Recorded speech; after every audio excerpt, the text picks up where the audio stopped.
Mis padres se negaron a pagar mi tratamiento médico. Dijeron que el dinero era para la universidad de mi hermano. Mi tía me salvó la vida en secreto. Años después, ellos siguen arrepintiéndose de esa decisión. Estos hospichismes, vamos con el chisme de hoy. Tenía 16 años cuando mi vida se derrumbó.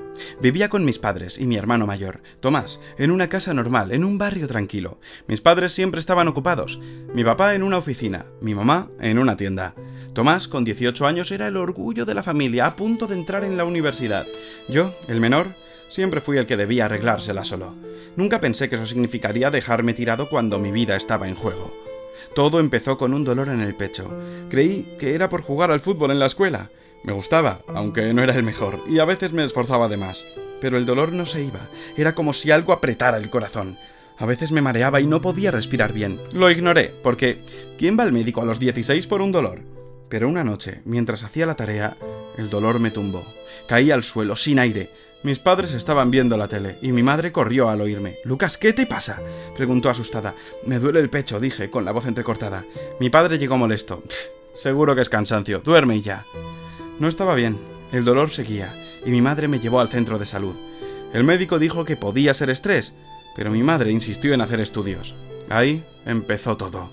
Una semana después fuimos al hospital por los resultados. El doctor, un hombre mayor, nos miró serio. «Lucas, tienes cardiomiopatía. Es una enfermedad del corazón. Es serio, pero con tratamiento puedes estar bien». Mi madre se quedó callada, apretándome la mano. Yo no entendía mucho. «¿Me voy a morir?», pregunté. «No, si empezamos ya», dijo el doctor. «Necesitas medicamentos y tal vez una cirugía después, pero hay que correr». Salimos sin hablar. Confiaba en que mis padres harían algo. Siempre decían que la familia es lo primero. Esa noche los escuché pelear en la cocina. Me acerqué sin hacer ruido. Mi padre estaba enfadado. «¿Cuánto va a costar los medicamentos y esa cirugía? No tenemos ese dinero». Mi madre respondió bajito. «Es nuestro hijo, Roberto». «Sí, pero Tomás está por entrar en la universidad. Ese dinero lo ahorramos para él. Si lo gastamos, ¿cómo va a pagar la carrera?». Me quedé helado. El dinero para salvarme iba a ser para la universidad de Tomás. Él estaba a punto de empezar, pero yo necesitaba ayuda ahora. Sentí un nudo en el estómago. Días después me sentaron en la sala. Mi padre habló sin mirarme. «Lucas, el tratamiento es caro. No podemos pagarlo ahora. Vamos a esperar un poco, tal vez en 1 año o 2». «¿Esperar?», dije sin creerlo. «¿Y si no aguanto?». Mi madre, con lágrimas, dijo: «No es que no queramos, hijo, pero Tomás necesita la universidad. Ese dinero es para él». Fue como un golpe. Me levanté y me encerré en mi cuarto. Lloré, no solo por miedo, sino porque mis padres me habían dado la espalda. El dolor empeoraba. Había días en que no podía ni levantarme. En la escuela, mis amigos notaron que no jugaba más, y los profesores preguntaban por qué estaba pálido. Decía que estaba cansado, pero sentía que me apagaba. No podía quedarme esperando a morir. Pensé en mi tía Melissa, la hermana menor de mi madre. Era enfermera, vivía sola en un apartamento pequeño y siempre estaba de buen humor. Si alguien podía ayudarme, era ella. Una noche, cuando todos dormían, decidí escapar. Metí ropa, un móvil y unos pocos pesos en la mochila. El dolor estaba ahí, pero lo ignoré. Salí sin hacer ruido, con el corazón latiendo fuerte, por la enfermedad y por el miedo. Caminé hasta una parada de autobús. Era tarde, las calles vacías. Tomé un bus al centro, donde vivía Melissa. El viaje fue largo. Cada dolor en el pecho me recordaba por qué hacía esto. Llegué a su edificio a las 2 de la mañana, toqué el timbre, esperando que abriera. Melissa apareció despeinada, con cara de sueño. «Lucas, ¿qué haces aquí?», dijo, abriendo la puerta. No aguanté. Le conté todo, llorando. El diagnóstico, el tratamiento, cómo mis padres prefirieron la universidad de Tomás. Le dije que escapé porque no podía quedarme donde no les importaba si vivía. Melissa me escuchó, y cuando terminé, estaba furiosa. «¿Cómo se atreven?», dijo. «No te preocupes, Lucas, no voy a dejar que te pase nada». Me abrazó, y por primera vez en semanas sentí que no estaba solo. Me dejó dormir en su sofá, diciendo que al otro día buscaríamos una solución. Por la mañana Melissa llamó a un amigo, el doctor Morales, un cardiólogo de un hospital público. Me llevó a verlo ese día, me revisó y miró mis estudios, y dijo que necesitaba tratamiento ya. «Con los contactos de Melissa podemos meterte en un hospital sin coste», dijo. «No va a ser fácil, pero podemos empezar los medicamentos pronto». Miré a Melissa sin creerlo. «¿Gratis?». Ella sonrió. «Tú preocúpate por ponerte bien». Después supe que no era gratis. Melissa pagaba una parte con sus ahorros y había convencido al doctor de bajar los costes. También pidió favores a otros médicos, todo a escondidas de mis padres, porque sabía que me buscarían si se enteraban. Esa semana empecé los medicamentos. Al principio no sentía nada, pero después de unos días el dolor era menor. Podía respirar mejor, aunque Melissa me regañaba si me esforzaba. Sentía que tenía una oportunidad. Melissa me dejó quedarme en su casa, pero dijo que mis padres notarían que no estaba. Al día siguiente mi madre la llamó desesperada preguntando por mí. Melissa mintió diciendo que no sabía nada, pero me advirtió que no podía esconderme para siempre. No quiero volver, le dije. No después de esto. Lo entiendo, dijo, pero vamos a tener que enfrentarlos. Por ahora quédate a vivir aquí. Vivir con Melissa era raro, pero bueno. Trabajaba mucho, pero siempre tenía tiempo para llevarme al médico o chequear que tomara las pastillas. Noté que estaba cansada, haciendo turnos extra para pagarlo todo. Pero nunca se quejó. Una tarde, mientras tomaba mis medicamentos, Melissa me miró y sonrió. «Se te ve mejor», asentí agradecido. Pero sabía que esto no duraría. Mis padres debían estar buscándome, y la verdad sobre el tratamiento iba a salir. No sabía cómo iba a terminar, pero una cosa tenía clara. Melissa me salvó cuando nadie más lo hizo. Y mis padres, algún día, se iban a arrepentir de haberme dado la espalda. 2 años han pasado desde que escapé de casa a los 16, con un corazón enfermo y una furia que no me dejaba respirar. Ahora, a los 18, vivo con mi tía Melissa en su apartamento pequeño. Mi cardiomiopatía está controlada gracias a los medicamentos que ella consiguió, pagando con sus ahorros y favores de contactos en el hospital. El dolor en el pecho es un eco lejano, y aunque sigo con citas médicas, mi vida es casi normal. Melissa es mi hogar, pero mi resentimiento hacia mis padres y mi hermano mayor, Tomás, es una herida abierta. Me abandonaron, eligiendo la Universidad de Tomás por encima de mi vida, y eso no se borra. Cuando me fui, mis padres apenas me buscaron. Melissa me dijo que mi madre llamó un par de veces preocupada, pero nunca fueron a la policía ni hicieron un esfuerzo real. Mi padre, siempre distante, parecía más molesto por mi desaparición que angustiado. Tomás, ocupado con la universidad, no movió un dedo. Con el tiempo dejaron de preguntar, como si yo nunca hubiera existido. Eso me dolió, pero también me dio claridad. No los necesitaba. En estos 2 años terminé la secundaria con el apoyo de Melissa, que nunca dejó que mi salud me detuviera. Conseguí un trabajo en una librería en el centro, un lugar acogedor donde organizo libros y atiendo clientes. El dueño, Ernesto, me dio confianza, y ahora manejo las redes sociales de la librería. Mis ideas para promociones han triplicado las ventas, y Ernesto me aumentó el sueldo. Gano suficiente para cubrir mis gastos y ayudar a Melissa con las cuentas. Ella sigue trabajando como enfermera, pero ya no lleva toda la carga sola. Por primera vez siento que estoy construyendo algo mío, pero el pasado siempre encuentra la forma de regresar.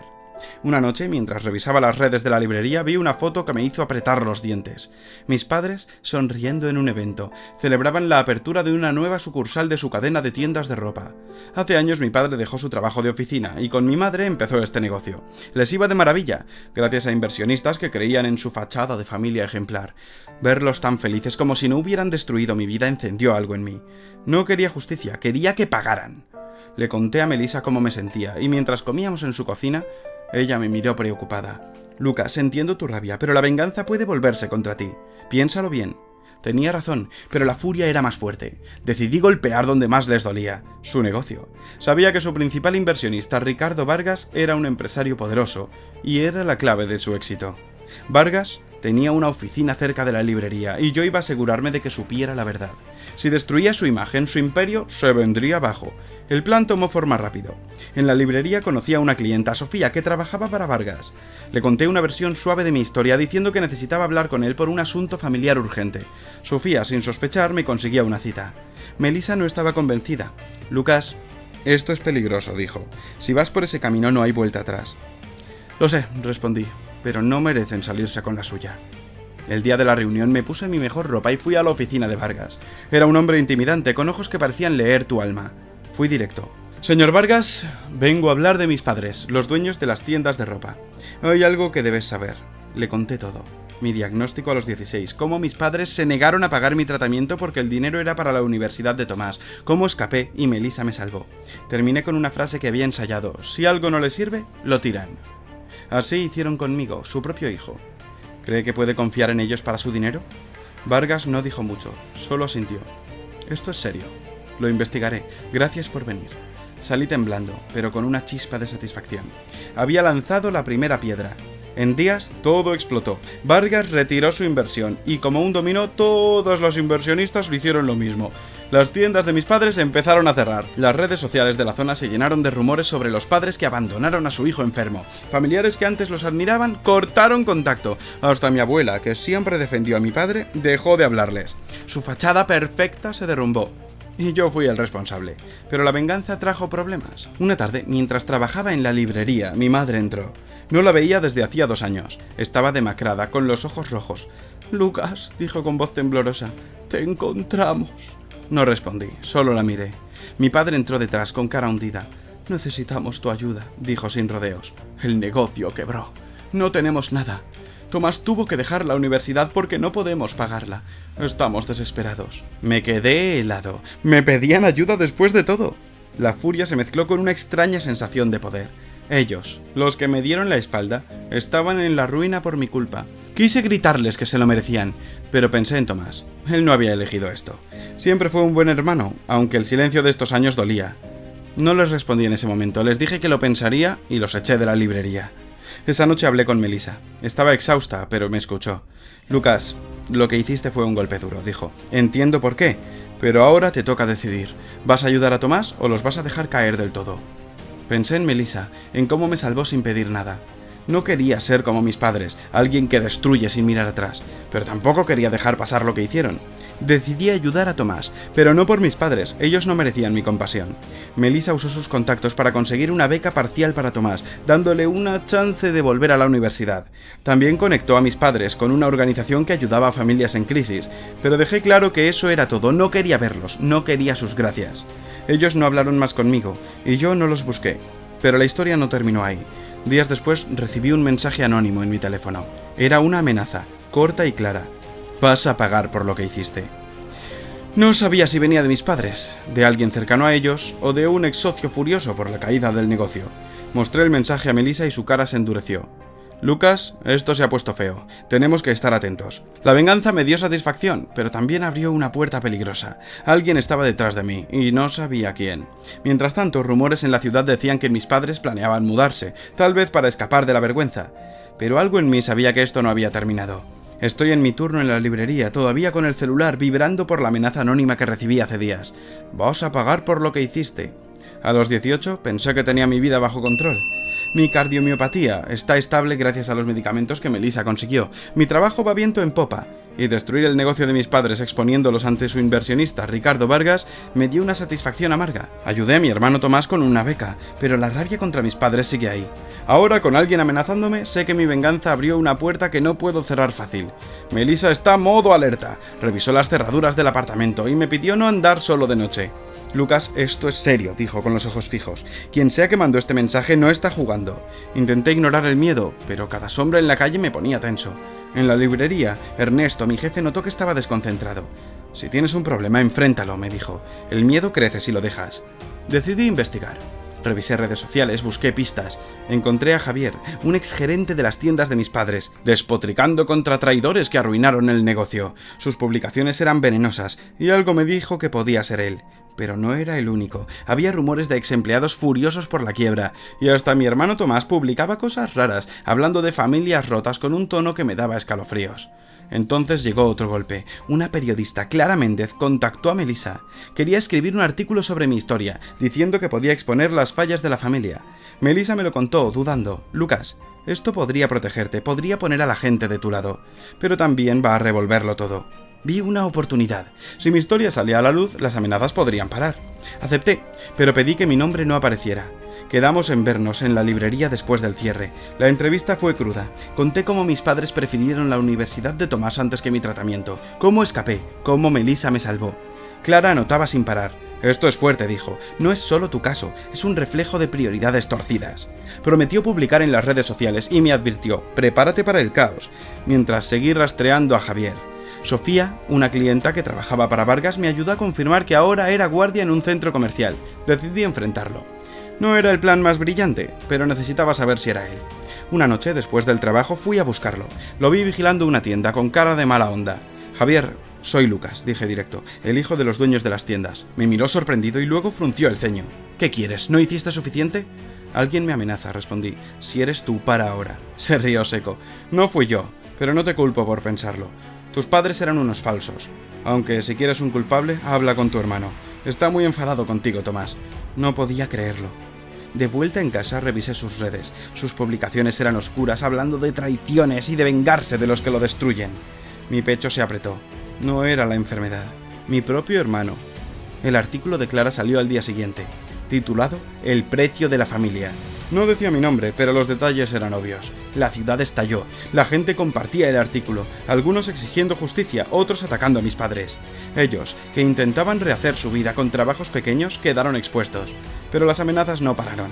Recibí otro mensaje. Te pasaste. Esto no queda así. El número era nuevo, pero el tono era personal. Melissa quiso ir a la policía, pero no había pruebas. Entonces, todo se descontroló. Cerraba la librería cuando Tomás apareció. No lo veía en años. Estaba flaco, con los ojos encendidos. «Lucas, ¿por qué?», gritó. «¿Por qué destruiste a mamá y papá? ¿Y ese artículo? ¿No te cansas?» «¿Fuiste tú?», pregunté con el corazón acelerado. «¿Las amenazas?» Dudó, y supe la verdad. «No quería lastimarte», murmuró. «Solo quería que pararas. Mamá y papá no tienen nada por tu culpa. Punto». «¿Por su culpa?», grité. «Me dejaron morir, Tomás. Prefirieron tu universidad. ¿Y tú me amenazas?», se derrumbó llorando. No sabía qué hacer. Ellos me contaron su versión, y yo me equivoqué. Verlo así me rompió algo. La rabia seguía, pero también vi a mi hermano, perdido en un desastre que no pidió. Lo llevé al apartamento de Melissa y hablamos horas. Tomás admitió que las primeras amenazas eran suyas, un intento desesperado de proteger a nuestros padres, pero juró que el último mensaje no era de él. Melissa, siempre calma, dijo: «Lucas, esto tiene que parar. La venganza te está consumiendo. Y tú, Tomás, asume lo que hiciste». Decidí no denunciar a Tomás, pero le dije que no quería verlo hasta que entendiera mi dolor. Se fue cabizbajo. Pero esa noche, alguien intentó forzar la puerta del apartamento. Melissa llamó a la policía, que no encontró a nadie, pero dejó una nota. «No vas a escapar». La letra no era de Tomás, era otra persona. Alguien más cerca de mis padres. El miedo se volvió real, pero no me paralicé. Con Melissa contactamos a un detective privado que Ernesto recomendó.